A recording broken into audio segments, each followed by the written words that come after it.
Hey everyone, and welcome to today's Explainer.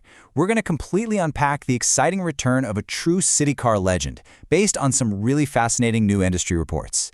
Now, if you've been following the automotive world lately, you know that electric vehicles have just been getting bigger, heavier, and, well, a whole lot more expensive. But what if I told you the ultimate EV has a turning circle tighter than a London black cab?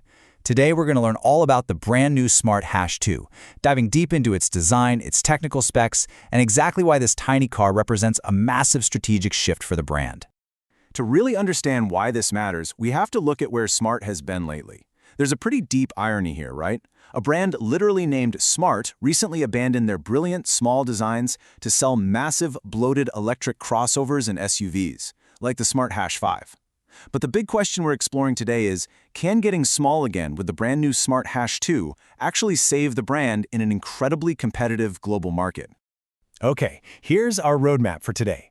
We'll start with how the microcar is making a comeback, then dive into designing the Smart #2. Check out the battery, power, and performance, see why it's built for the city, and finally, map out the strategic road ahead.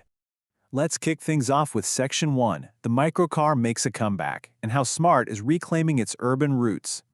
We really have to start with this number, just 2,974. That is the stark total of vehicles Smart sold in China in January and February of 2026.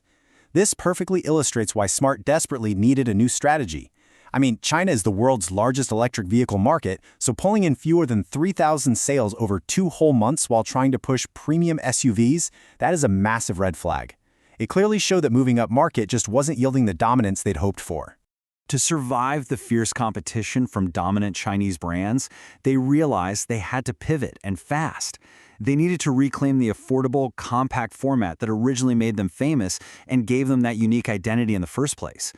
You know, this isn't just about nostalgia, it's a literal survival tactic. Retreating to a highly specialized niche is sometimes absolutely the smartest way to survive against tech giants.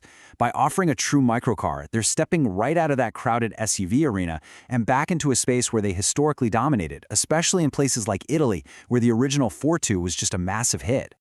Moving right along to Section 2, designing the Smart 2, a nod to the classic ForTwo. You can really see how they're keeping that stubby, unmistakable footprint. We're talking short overhangs and a super compact hood. They've also brought back those distinctive round headlights and that classic contrasting roof design.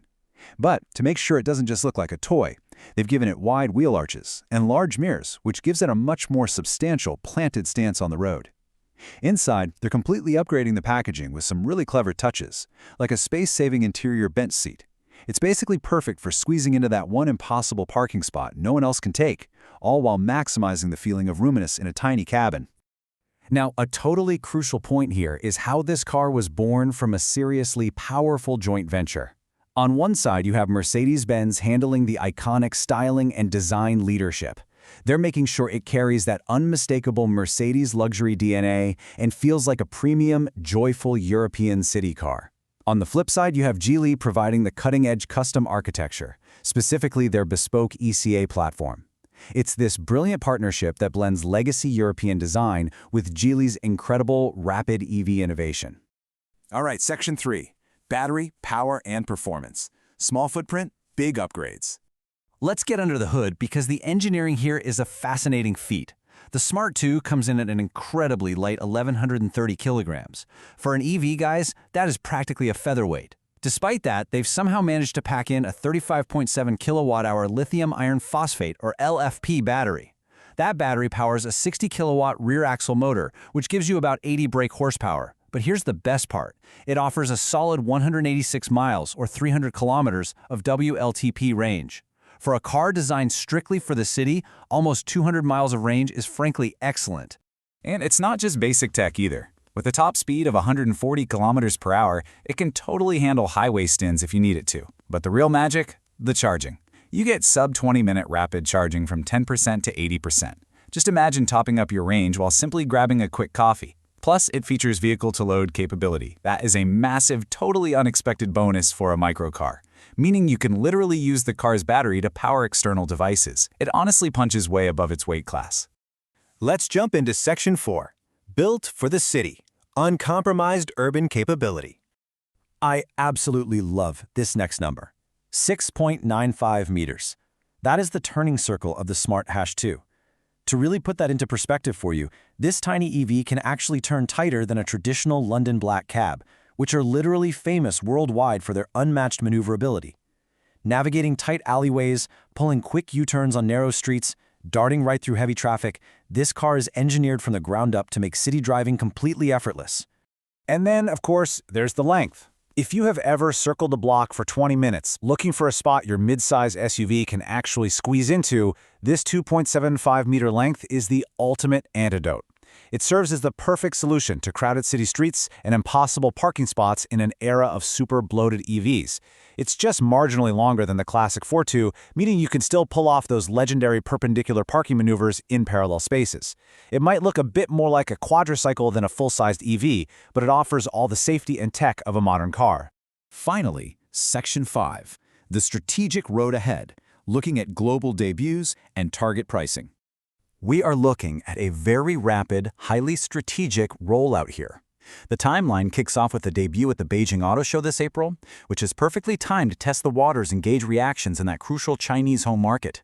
Then the whole thing moves to a massive global reveal at the Paris Motor Show this October, and honestly, that's a very fitting location given Europe is the true spiritual home for city cars. Following all that, we expect it to hit European and UK dealership streets next year in 2027. From a business analysis standpoint, this is just a really smart global play.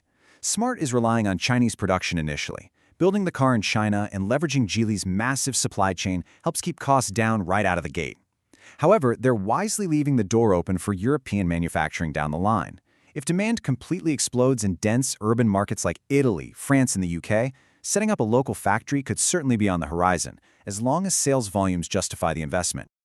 And that brings us to the price. With a highly competitive target price of under €22,500 for the European market, this car positions itself brilliantly. Sure, it's slightly premium, but for the range, the tech, and that totally unmatched parking convenience, it could finally be the affordable, practical EV that our crowded cities desperately need. But the big question remains. As the rest of the world continues to build massive, heavy electric SUVs, is getting radically small the only way to save the Smart brand? Well, I hope today's explainer helped you learn a lot more about this fascinating little car. Thank you so much for joining me today, and we'll see you next time.